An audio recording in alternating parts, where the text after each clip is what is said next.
I think most people don't realize that the number one cause of disability and death for kids over the age of 1 is injuries, and those are injuries that are preventable.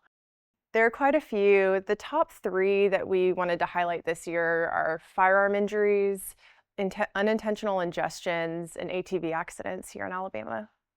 Since 2020, firearms have been the leading cause of death for children over the age of 1. So that's more than illnesses like cancer, it's more than accidents like car accidents. If a family does choose to have a gun in the home, it needs to be safely stored, meaning it's locked up, out of sight and out of reach of a child. It needs to be unloaded, and the ammunition needs to be stored separately.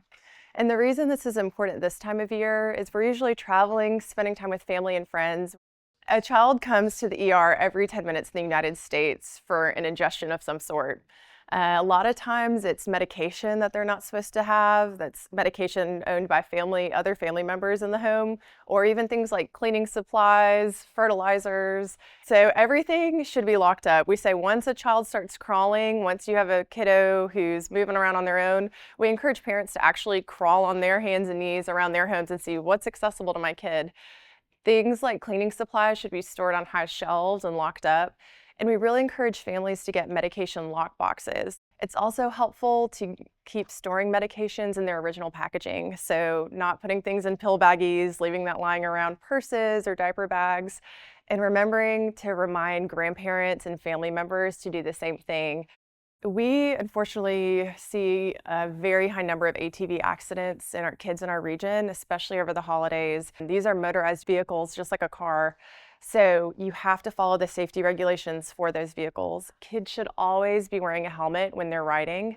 They should never be driving if they're under the age of 16. And you really need to follow the occupancy guidelines. So we see lots of rollovers and accidents because tons of kids were piled into one vehicle, and that throws the stability off, and the vehicle ends up rolling over. And the problem with ATVs is that those injuries tend to be traumatic brain injuries, and those often are unsurvivable. As an emergency medicine physician, it is a privilege to take care of kids any time of day, any time of the year. But the most tragic injuries that we see are usually over the holidays, over things that were preventable with just a simple conversation ahead of time. So it's worth just spending a couple minutes as you prepare for the holidays, talking to family members, making a plan, storing things safely, and then you can go into the holidays ready to celebrate instead of dealing with the tragedy that could have been prevented.